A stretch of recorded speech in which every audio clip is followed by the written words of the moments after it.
dan nanti inflasi terus tahun depan semua naik semua sampai 2026 Desember itu puncaknya inflasi, dan 2027 baru ekonomi bergerak. Halo semuanya, dalam video kali ini aku mau bahas apa itu inflasi dan bagaimana peranan Bank Indonesia terhadap laju inflasi.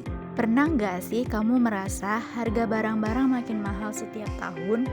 Dari harga cabai, beras, sampai biaya transportasi, semuanya naik. Fenomena ini disebut sebagai inflasi. Tapi, tahukah kamu kalau bank punya peran besar dalam mengendalikannya? Oke, mari kita bahas bersama. Inflasi adalah kondisi ketika harga barang dan jasa secara umum naik terus-menerus dalam jangka waktu tertentu. Tingkat inflasi yang terlalu tinggi bisa menurunkan daya beli masyarakat dan membuat ekonomi jadi nggak stabil. Salah satu penyebab inflasi adalah jumlah uang yang beredar terlalu banyak.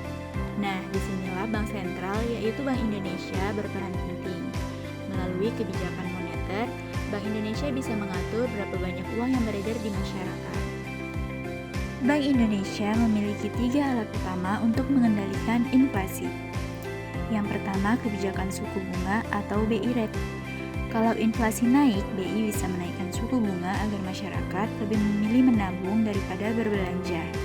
Yang kedua, operasi pasar terbuka, yaitu menjual surat berharga agar uang di masyarakat berkurang. Tujuannya untuk menjaga kestabilan nilai rupiah dan mengendalikan inflasi. Bank Indonesia akan menambah atau mengurangi uang beredar tergantung pada kondisi ekonomi saat itu. Dan yang ketiga, rasio cadangan wajib minimum atau JWM. Bank umum wajib menyimpan sebagian uangnya di BI supaya penyaluran kredit lebih terkontrol. Cara kerjanya yaitu jika inflasi tinggi maka BI akan menaikkan JWM. Artinya, bank harus menyimpan lebih banyak uang di BI. Uang yang bisa dipinjamkan ke masyarakat akan berkurang, otomatis uang beredar menurun. Inflasi pun akan menurun. Jika ekonomi sedang lesu, BI akan menurunkan JWM, sehingga bank bisa menyalurkan lebih banyak kredit. Uang yang beredar akan naik, sehingga kegiatan ekonomi akan meningkat. Selain Bank Indonesia, Bank Umum juga punya peran penting. Mereka menyalurkan kredit secara bijak, memastikan uang yang beredar tetap seimbang. Jika bank terlalu banyak memberi pinjaman, konsumsi bisa meningkat tajam dan mendorong inflasi. Sebaliknya, jika kredit terlalu ketat, pertumbuhan ekonomi bisa melambat. Dengan pengendalian yang baik, inflasi bisa dijaga pada tingkat yang sehat.